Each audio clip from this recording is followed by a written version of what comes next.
Okay, I think we're live, which is cool because I am here with James from the MrClixFlix. No, that's not it. It's the MrClixFlix YouTube channel. That's it. James, I get an idea that that probably you learned like I did with my Pair of Dice Paradise channel name. That immediately after you created it, that creating a channel name that's kind of a tongue twister might not have been the wisest choice. Yeah, it was a fun idea, and it just every once in a while it comes back and gets you in the hind end. Yep. Yeah, it's like I'm at Pair of Dice Paradise, and how do you spell that? Well, it's oh no. So, but yes, Mr. ClixFlix, ClixFlix. James from that channel is joining me. You're the host, and so your channel, it's really neat. We discovered each other kind of through a third-party seminar thing that we were doing, which is kind of cool. Yep. And what's neat, I thought was really cool, is because I focus on board games, and you focus on a very narrow niche of board gaming, kind of a crossover between board gaming and miniatures of HeroClix. And I have played HeroScape, which is similar but different. In fact, HeroScape is my favorite game of all time. And I've dabbled in some miniature stuff like BattleTech and everything. But HeroClix itself, I have never dove into.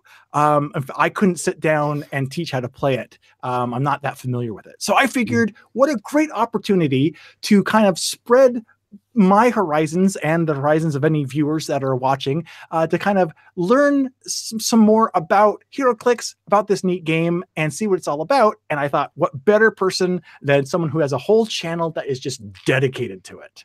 So James, why don't you kind of reintroduce yourself and kind of just tell me what's the general overview of HeroClix and why you find it so intriguing and what it is about it that speaks to you. Yeah. My name's James. I run MrClixFlix on YouTube. This is actually, I think next month is year 5 of me doing a YouTube channel. So that's pretty exciting. But HeroClix has been around since 2002. I will admit I was not an early adopter. I played Yu-Gi-Oh! I think at the time. And I went into my local comic book shop and I saw some stuff sitting there on the shelf. And they, if you've ever read comic books, they have that Days of Future Past storyline where they go into the future and it has Logan, Wolverine's old and all the X-Men have been hunted down. Well, they had one of those sitting there and it had like this really tall Sentinel and then like a regular sized HeroClix. And I asked, I said, what's that? And they told me, and I said, I'll take one. And there was another guy there playing, and he had some X-Men. So I pulled the Sentinel out of the box, played the Sentinel versus the X-Men, and that was it. The next day I took in all my Yu-Gi-Oh stuff and sold it and bought all HeroClix. So this is actually the first one I ever bought. This is that Sentinel. He's got some bullet damage and stuff like this. This guy's actually because of power creep, not very good anymore, but the nostalgia is there. So I just can't bear to let him go. So you jumped right in getting like one of the biggest characters you possibly could, it looks like, because I mean, can you have others there that can hold up for scale there to compare? Yeah, so we have, and that's one of the cool things about HeroClix. They have scaling. It's not really like a true scaling. It's more of a feels right type thing. But let me see here. We have your Sentinel here, who doesn't even fit in the frame. And then we have a Captain America with a space helmet here. So you can see how they're sort of scaled there. Wow. Yeah, they're pretty cool. And there's stuff even bigger than this. They've actually made Galactus from Fantastic Four. They've made him a couple times. And I would say he's about the size of 2 of these Sentinels stacked on top of each other. Oh, my goodness. Yeah, Giganto the Mole Monster, a couple of the Eternals that have been featured in the recent Marvel Comics movies. So they're just all over the place. And then they make some tiny ones too. I couldn't find one to bring on screen where it's like a really shrunk down Ant-Man. And then they have one where it's just the HeroClix with nothing on it. And it's an Ant-Man, but they said they made the sculpt so small that he's there. You just can't see him.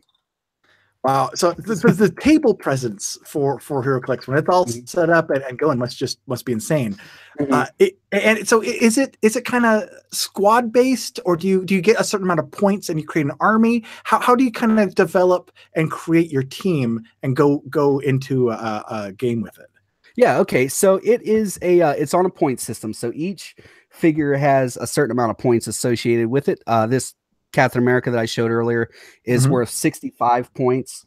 I have this really cool looking Ghost Rider here. He actually has 3 different point values: 100 points, 75 points, and 50 points. And you can pick what his point value is and stuff like that. And you have a predetermined amount of points before you start the game.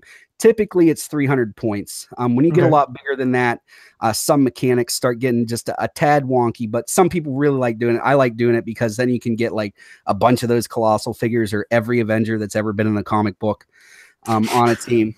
But there is a competitive scene in that. In the competitive scene, it's always 300 points. Okay. And it's a tabletop RPG. You can literally, each character is assigned keywords. So if you look at their on their card, I don't know how well you'll be able to see it, but there's words underneath the name of the character that are, let me see here. He's got Avengers, Cosmic Soldier, and Warrior keywords. So if everybody on your team has, like, let's say you made an Avengers team and everybody had Avengers as a keyword, you would have an Avengers theme team. And you get certain bonuses associated with that, but you don't have to have a theme team. So if you wanted to have Captain America and Superman and a werewolf on your team because they've had an undead set, you could do that just as long as you met, fell under the point requirement for that tournament.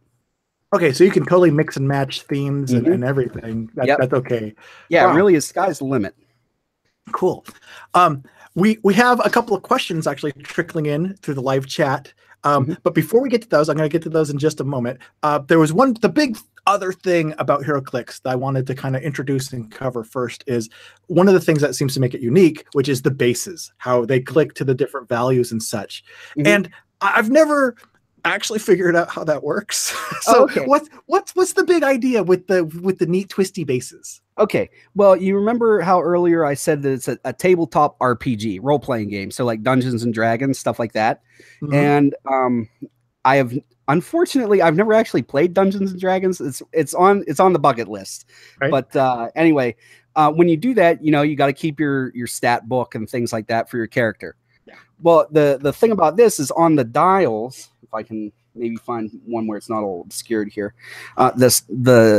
the dials themselves have numbers and colors associated with them.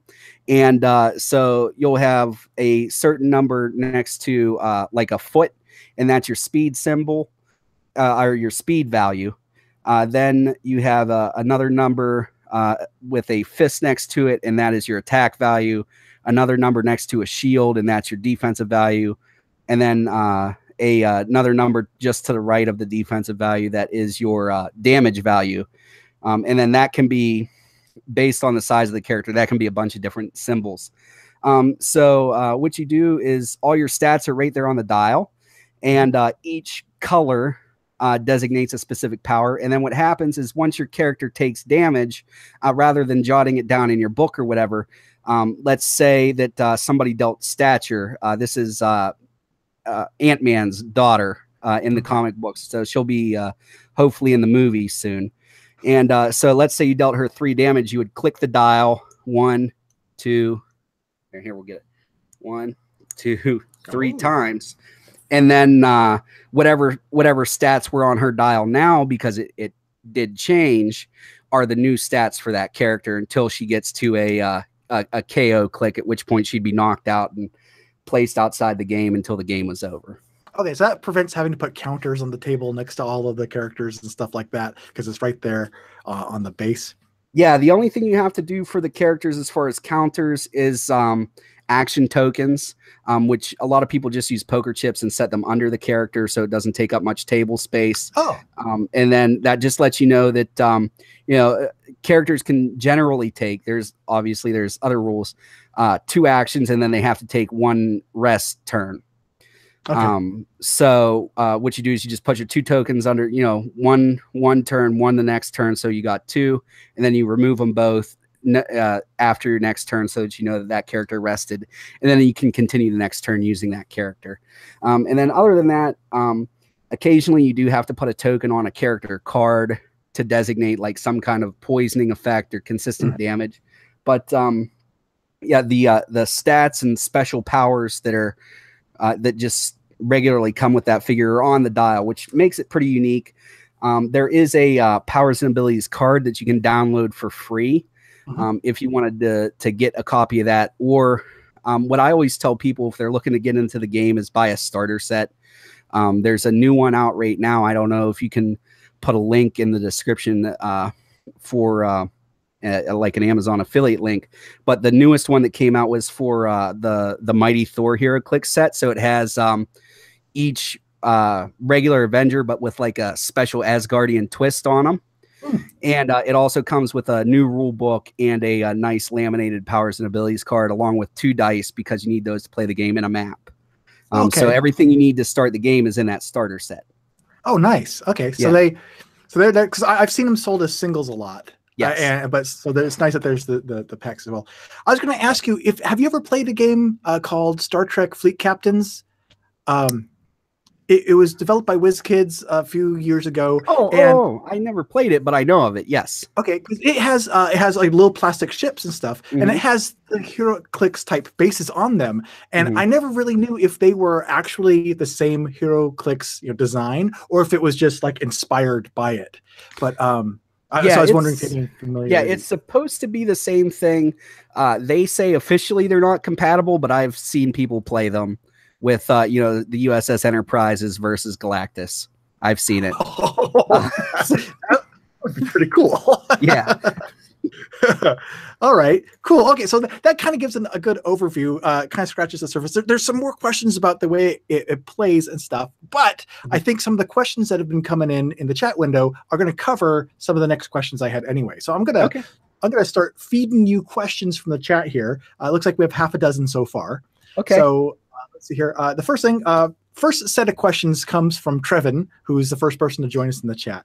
And Trevin asks about the figures themselves.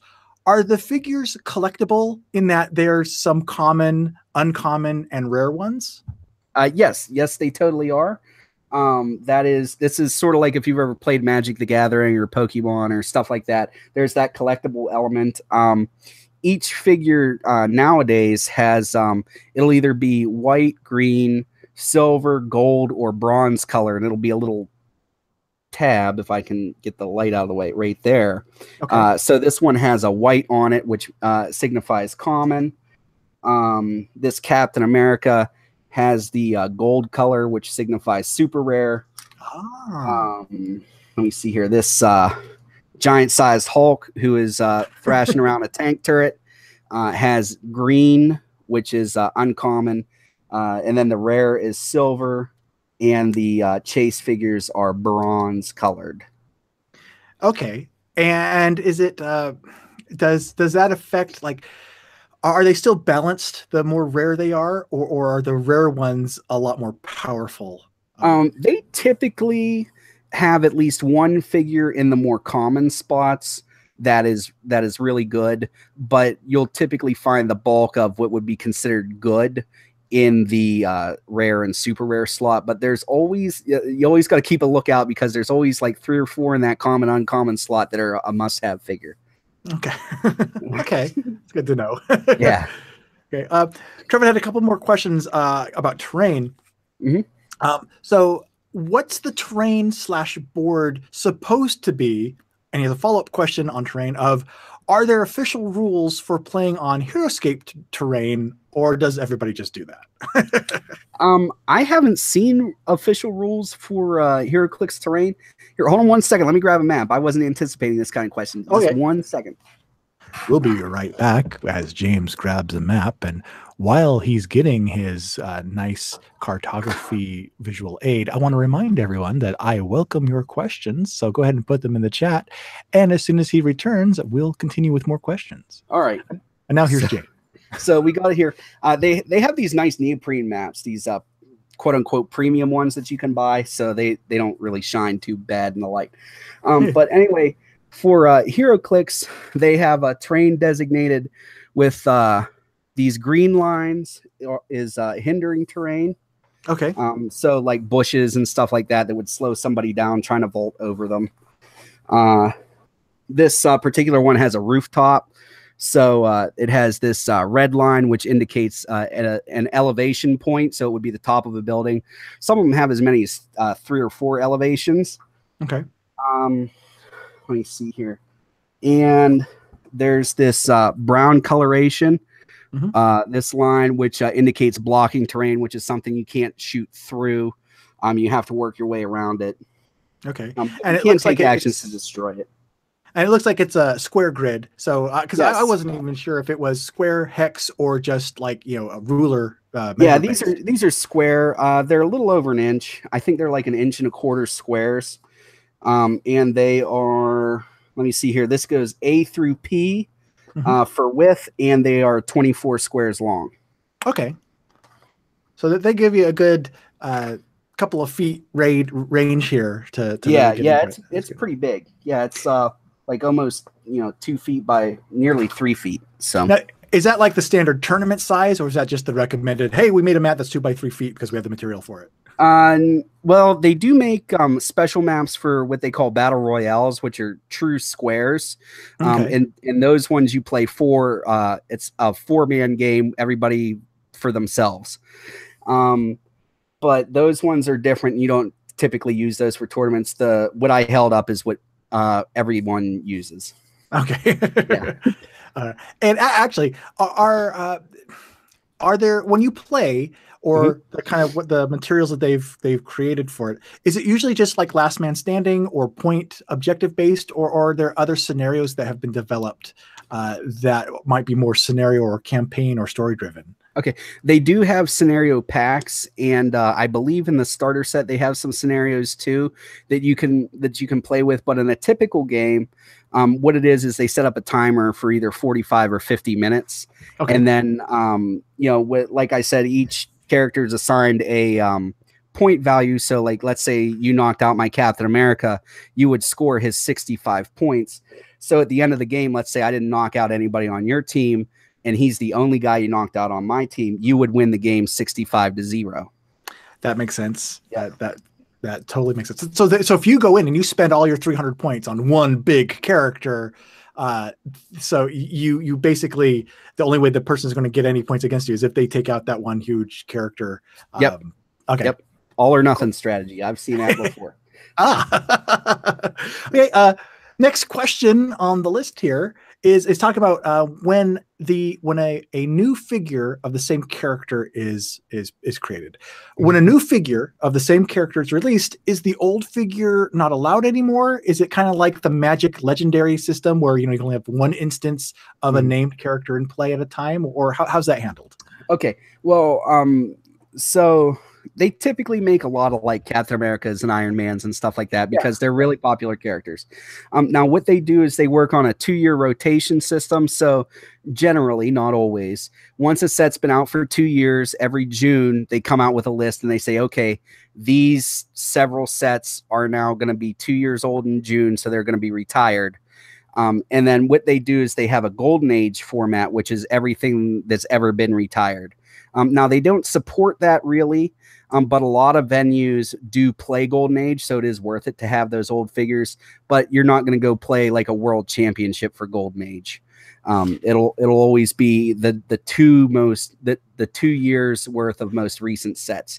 Now the other part of the question about like if there's 2 Captain Americas, can I only play one? You can play as many of a particular character as you want. And the nice thing is it seems like they really try to make it so that like this Captain America is good at making it, he sets out blocking terrain and stuff like that so that your opponent can't attack you. But there's another Captain America from a different set that does a lot for removing tokens from your own character so that they can keep attacking rather than having to take that break I was talking about earlier. Okay, yeah. So they fill different roles. But if you wanted to have 300 points worth of this, well, not that one because he's a title character. But if you wanted to have 300 points worth of Quasar here, you could have 300 points of this exact Quasar.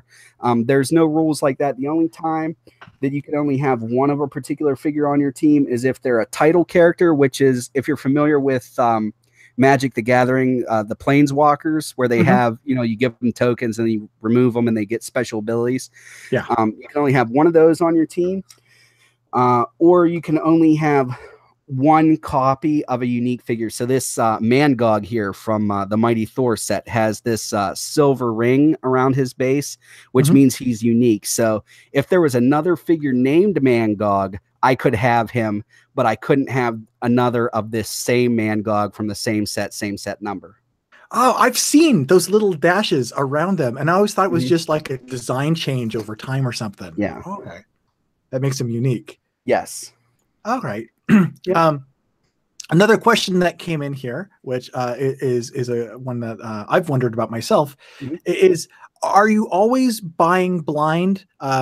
Because the Trevin here, who also submitted this question, mentioned how he's only ever seen the figures, for like resale in the display cases at the like comic book shops and stuff. But and I know I've seen the little blind buy packs, but is that still the only way that they are distributed at this point? Yeah, typically. Okay, so this newest set, this is a booster. It's empty. I already opened it, but this is the blind booster for the newest set. They don't all look this way because this new set gave you giant figures. They're normally about that wide. Okay. They'll have 5 of these standard size figures in it, and that's what you open, and that's what you get. Now those are always blind, but the starter set that I told you about, the starter sets, you always know what you're getting. And they have these other things called fast forces, which are just 5 or 6 figures and a set of dice. You don't get a map or rules or anything like that. And you always know what's in those also. Okay. So you held up you mentioned the latest set. Let's take a little break from the questions here, and let's actually get into kind of looking at some of the newest releases, because that's one of the reasons that we wanted to chat, is because you like just the other day received a copy of the brand spanking newest stuff. Yes. This is the newest stuff from the set's called Avengers Infinity. So it's got 79 figures in it. Right here on the back, we have a figure named Living Tribunal. So you would, have to be pretty to know who that is. But I actually was able to pull him in my live stream. So that was pretty cool. Oh, neat.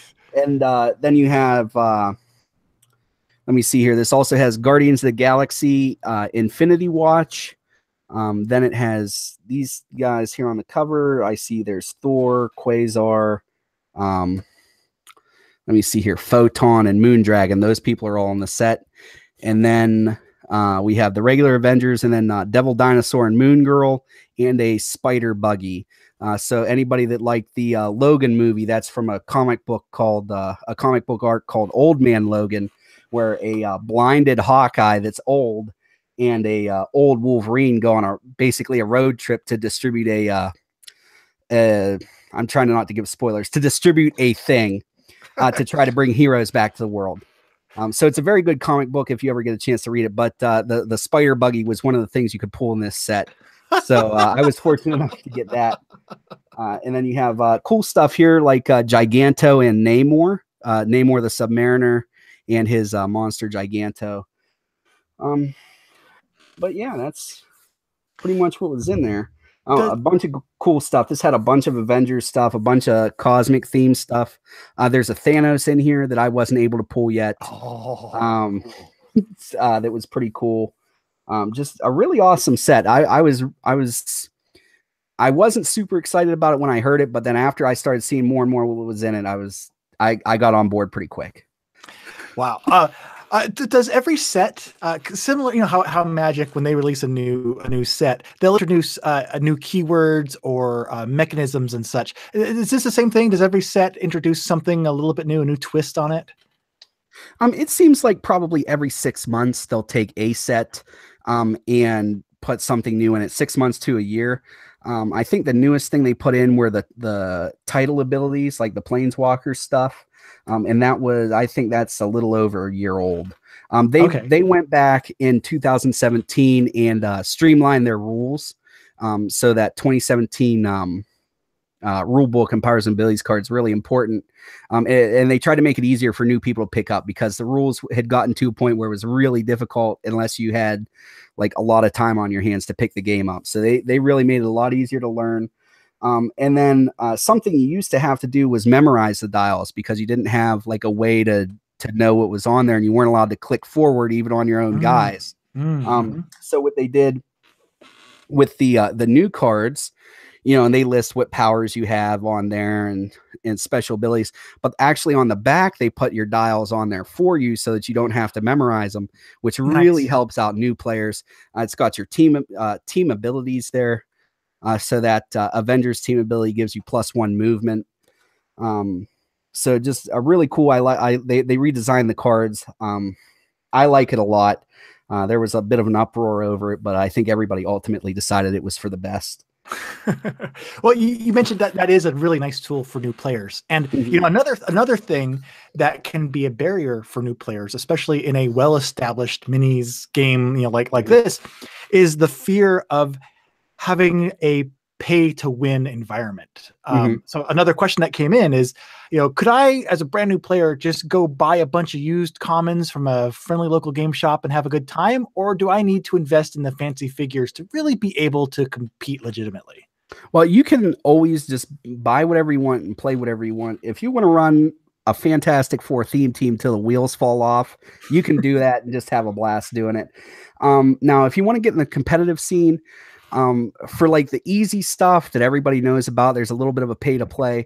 I had a video for 2 different teams that I put together that are really high end competitive, and they're under $20. Oh, wow. So you can compete on, I would say $20 is a reasonable budget for anybody that wants to compete in basically any game, let alone a miniatures game. Oh, yes, definitely. Yeah. Yeah, you know, you always hear the horror stories for Warhammer 40K and stuff like that. Yeah.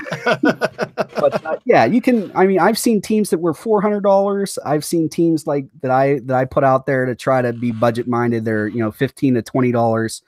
You can play on a budget if you want to, competitively or casually. There's plenty of casual venues out there where, you know, if you want to run the Defenders from the Netflix series, you can do that, and you know, nobody's going to blow you out of the water. And well, maybe for doing the Defenders from that recent series, yeah, I complain about that.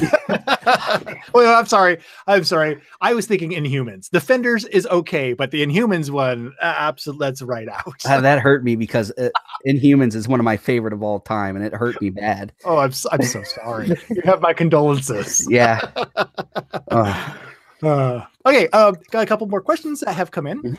Skisi, hope I'm pronouncing that correctly. Skisi, Skisi asks, for MrClixFlix, what's your most favorite HeroClix ever? Oh man, most favorite ever. Oh, that is such a tough. There's so many to pick from. Well, maybe a good intro would be how many HeroClix figures estimated are currently in your collection? Well, in order to keep my wife happy, limited to just the modern age stuff. Good man. So I just have stuff with from the last 2 years. Probably my favorite thing to run in the last little bit. There's a Mighty Thor that came out, I think 2 sets ago. That's really good, and he's a title character, so he's got that Planeswalker style of abilities that I've really been having fun with. And then if I'm just running a fun style team, I really like. There's a Daredevil from a set called Avengers Infinity War. I'm sorry, not Avengers. Avengers Defenders War. That I really like using. He's not particularly good, but I really like Daredevil a lot, so he's just fun to use. Okay. The people in the chat, they sympathize with you because someone said, you know, I think asking who's your favorite child would be an easier question to answer. Yes. Yeah, it was oh man, there's been so many good ones over the years that were just so. There was a Captain America from a long time ago before NECA bought WizKids. Well, it was designed before NECA bought WizKids, but didn't come out until after NECA purchased them. So there was like a 2-year lull where HeroClix was kind of dead. And then he came out after that, and it was a Captain America, and he had like smoke around his feet. So he was called Smoky Foot Cap. And that is probably still my favorite version of Captain America. Okay. The next question that came up, which actually, now that we're about a half hour in, so anyone who might have joined us late, this is actually a really good, relevant question for this point in the broadcast. Mur asks, okay, what is the 1 minute elevator pitch for this game? Okay, if you have ever liked comic books in your entire life and like role-playing games at all, or at least the idea of a role-playing game, and you like miniatures, like you like holding stuff in your hand, and you want to have a good time with your friends, this is the game for you. Like only in this game could you have a Tribble fight the Hulk. So it's just it's really out there. It's fun with the new streamlined rules. It's easy enough to pick up. Like I said, if you pick up some of the commons and uncommons on the secondary market, they're less than 50 cents. So if you just want to pick up a couple to just have a good time, have some friends over for a game night, that's cheap enough to do. You don't have to go out and buy every super rare or chase that comes out on the market. Okay. Actually, that leads right into one of the next questions here. What are Cest asks, what are some examples of some good, easy characters that a child could use to introduce them to the game? A child could use. Okay. Well, my son's favorite character is the Hulk. So a lot of Hulk figures tend to be, you just charge in and then you start hitting them up close. So that's an easy mechanic for people to start using. Really, the Fast Forces figures are designed for new people. And also the starter set ones. They're designed without, let me see if I can find an example of one. They're designed without too many of the white. Okay, like here on Quasar on his attack 10 value, there's a white box around it, which indicates he has a special power there, which is, it could be a combination of powers or something that, is unique to him. Well, they try to shy away from those in the Fast Forces and in the starter ones so that it's just the base powers. Occasionally you'll get one or a trait, but they really try to make it easier to use. I would say also, if people are looking to just get in the game and teach new people or younger people, the common figures, it's the commons and uncommons are good, but they try to make those easier to use because more people are going to have them. Yeah. And then as you progress in the rarity scheme, they progress with the more fancy frilly things that they have. Okay. It is nice that they'll keep that in mind, that they make sets that are kind of nice introductory sets for newbies. Yeah, as much as some people roll their eyes about 5,000 Batmans and stuff like that, but they do a good job of trying to make sure that how Stan Lee says every Marvel comic is somebody's first Marvel comic. Yeah. So they really do seem to keep that in their heart, is every HeroClix set or every HeroClix booster is somebody's first one. So we'll have some Space Knights as a sub theme, but let's make sure to put in an Iron Man that somebody's heard of before. And you mentioned 10,000 Batmans, which is actually good because that's the next question on the list.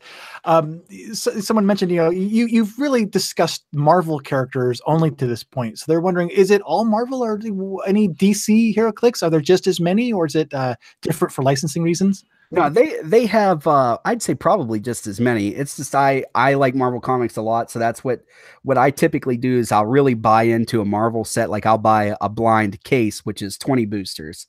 Okay. But if it's a DC set that comes out, I might buy 2 or 3 and then go on the secondary market and just buy what it is that I need for a competitive team.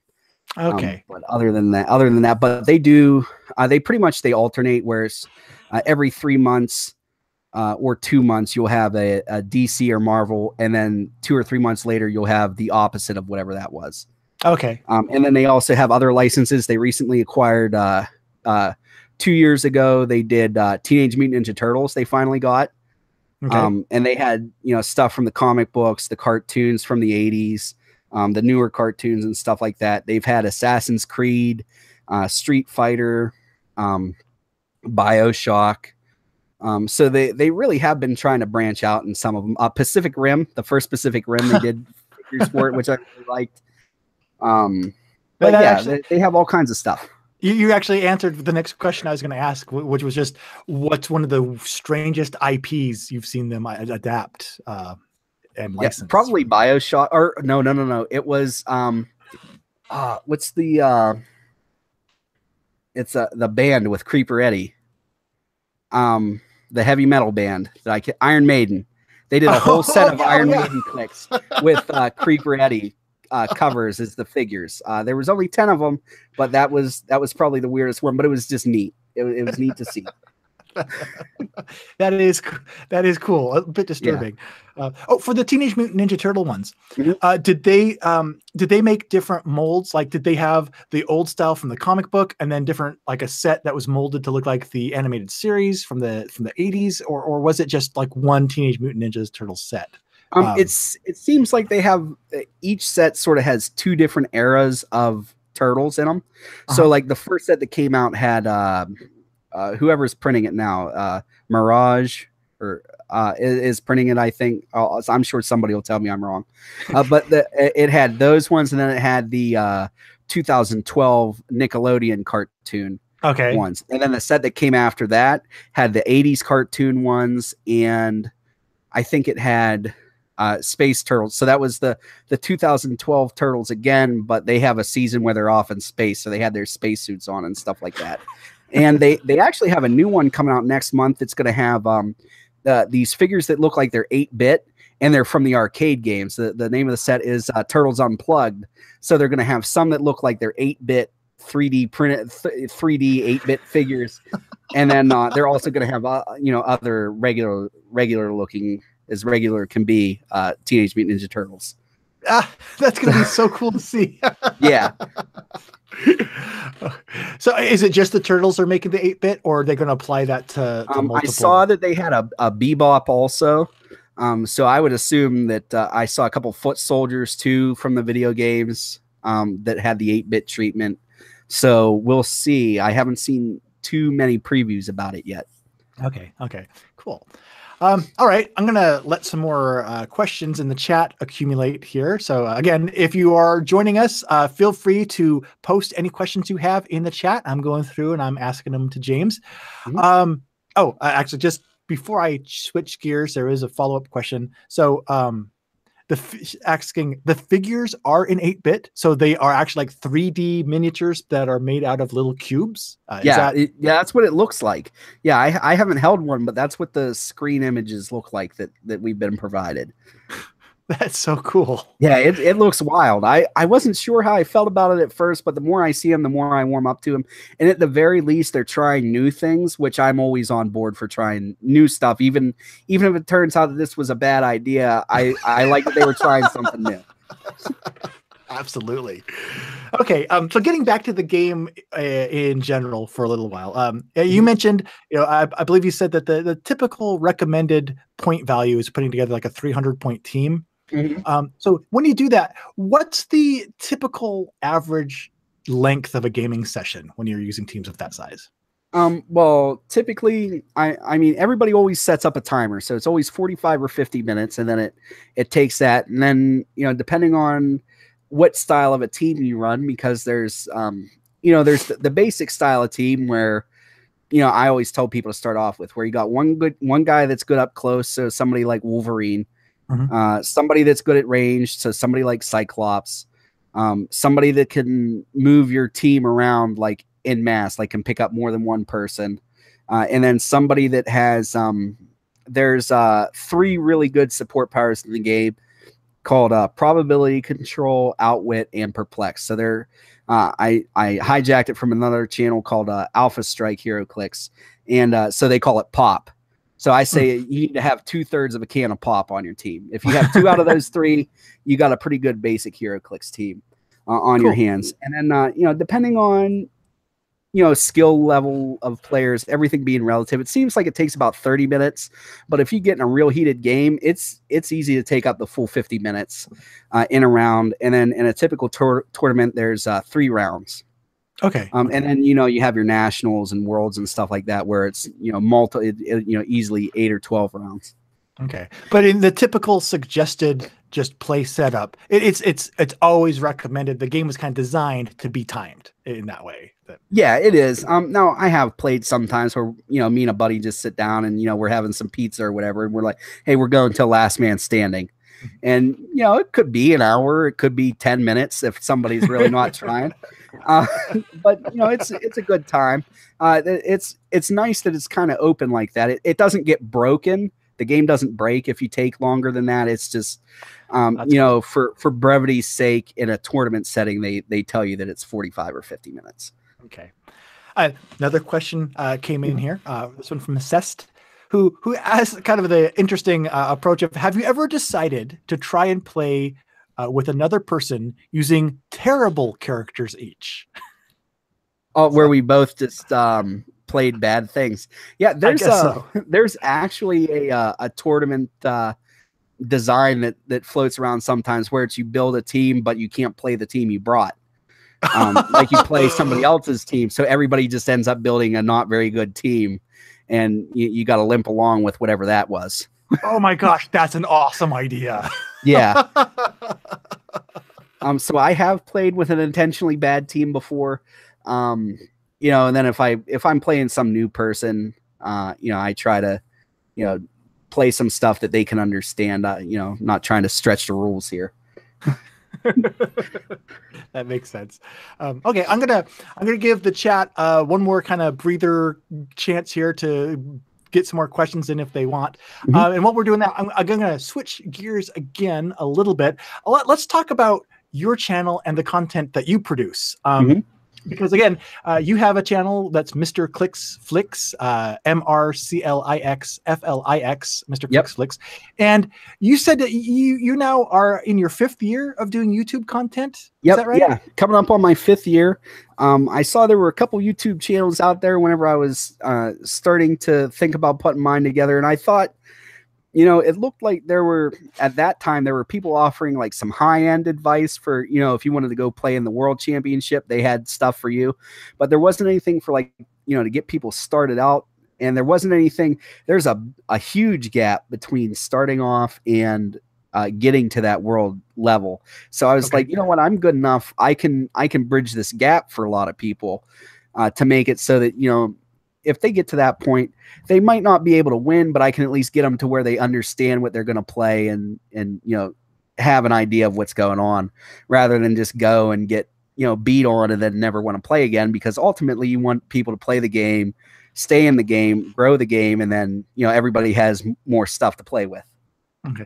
And on your channel, do you focus on just HeroClix? I mean, it would make sense since that's in the name of your channel itself, but just to make sure, do you focus on HeroClix, or do you cover other topics on gaming as well? No, it's specifically just on HeroClix. I used to think about branching it off into video games, but the birth of my 2nd child really put the kibosh on that. So it's just HeroClix. I do a lot of like top 10 lists. I've really been getting into. A lot of people seem to like that, where I'll, you know, call out like top 10 best common figures or the top 10 figures from a particular set. So I do stuff like that. I do a lot of team building videos. So I have one for Avengers, a Deadpool set floating around out there, Hulk. I got a ton of them out there.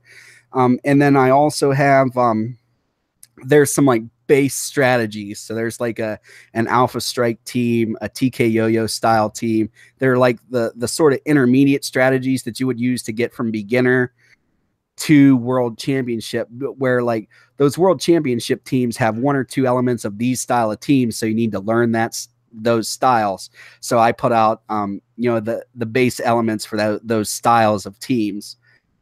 So those are out there. And then unboxings, obviously, you know, everybody likes to watch cool stuff get opened. Yep. Yeah, I was going to ask you, you know, what that was the next thing I was going to ask, is kind of the range of what type of stuff you like to cover, because you have over 200 videos easily at this point, don't you? Yeah, I have like 230 something, I think. I don't know. I haven't really checked in a while. I did Everyday April, and I'm still recovering from it. So. Oh my goodness. Well, were they all live or were they pre-recorded? 2 were live and the rest were pre-recorded. Oh my gosh. So you had to do all the editing in them then. Oh yeah, that's an event to do. Yeah, I'd never done it before, and then that third-party place you were talking about, I kept seeing it pop up, and I was like, you know what, I want to give it a try. So that's awesome. Did you see that doing that exercise over the course of the month? Did it change? Did you learn anything about creating content? Did it change the content that you're creating during that time? I really learned. what people were asking for in my polls were not what they were watching on my channel. Interesting. Because I kept putting I'd put it out there a couple times, just trying to get some feedback and stuff. And they said, we like these competitive teams and or a lot of people put casual teams, but I was getting the most views for top 10 lists. And after that was competitive teams. And as far as like a video explaining, there's a power in the game called charge. And I would get like less than half the views of the lowest views for a video like that. So I was like, well, obviously I'm not doing these anymore unless somebody specifically asks. But yeah, so a lot of stuff like that. Got a lot of like my bumpers and stuff. I got those canned, so I just slap them in rather than what I was doing where it was I would edit it in the video each time. I was like, no, I can't do this. I got to get this done ahead of time, and then I'll just drop that in. Doing 30 videos in a month will make you realize I can streamline this. Yeah. All right. Okay. So we got like at least 3 more questions here. So I'll jump into these and then we'll revisit your channel and kind of wrap up here, I think. Skisi also mentions something that I agree. My Little Pony would actually be an awesome set. Have they delved into that IP at all? There hasn't. There's been a rumor for years that they're going to put out My Little Pony, and let me tell you, I would love an Applejack, but nobody. They still haven't done it yet. I don't know why. I assume it's something in IP limbo that they're having a trouble. Who produces the action figures? Hasbro. I think it. Don't quote me on it, but that sounds familiar because Hasbro. I think Hasbro also does Transformers and G.I. Joe. Yeah, I was going to say because there's a lot of IPs like Transformers, G.I. Joe, He-Man, and stuff like that that would all make a lot of sense in HeroClix that we just don't have. So I think there's like a figure licensing issue where they count HeroClix as figures. So they can't like license them out and do the action figures. But I'm not sure. I'm not a lawyer for that kind of stuff, so I don't know. It wouldn't surprise me. But you're right. He-Man, I think, would lend itself perfectly to HeroClix as well. Yeah. Yes.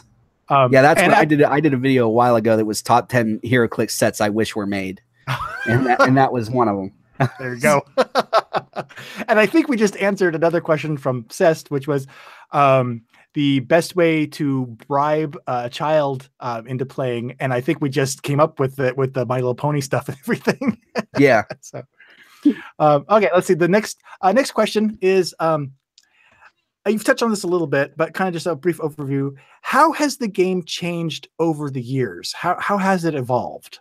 Oh man, there's been so much stuff. It used to be each dial was long, so each click has 12 clicks available to it, and then typically new ones are like 6, or a longer one will be 7 of those 12, but the old ones used to be 10 or 11, but the stats would be lower. You would have like a 7 attack and a 14 defense for like the back half of that. Whereas these new ones, they really, distilled it down so that you have like an 11 attack with an 18 defense, but you only have, like 4 or 5 clicks.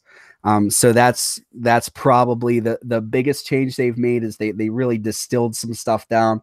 The sculpts, I don't have any like of the really bad old sculpts from like 2002, but they really have improved. Like these new digital designed ones. This is Nova. Okay. So he's like flying up there shooting an energy blast. This Ghost Rider, like the new sculpts are just awesome. So that's a big improvement that they've had. And then they have the addition of special powers, which made it so that a lot of figures could feel more like that character. Like, it didn't feel right to move the Hulk, but then have to sit there for a turn and then decide to attack next turn. Whereas like this new one, if you move them and you break off like part of a building, then you get to attack for free. He's getting angry and stuff like that. So it's stuff like that they've really improved and made it so that the characters feel more like that character than when they first started. Excellent. Okay. The next question is still kind of related to this too. Hoser 40K asks, most of my collection is from the first 5 years of HeroClix. Do these old figures still stand up to the newest releases? Well, it's interesting. Those old figures, like some of the low point ones that have like the pop powers that I've talked about, perplex and outwit and probability control. They had a lot of very low point figures that were like less than 20 points that had those powers that were really good, that they don't let figures be that cheap and have those powers anymore. So those figures are really good, but like, let's say there's a 200 point figure from that long ago, it's probably not going to hold up well. Now, if you're, playing at home or just something for fun, at a venue, they'll be just fine to use. You'll be okay. But as far as like competitively or something like that, they're not going to hold up too well.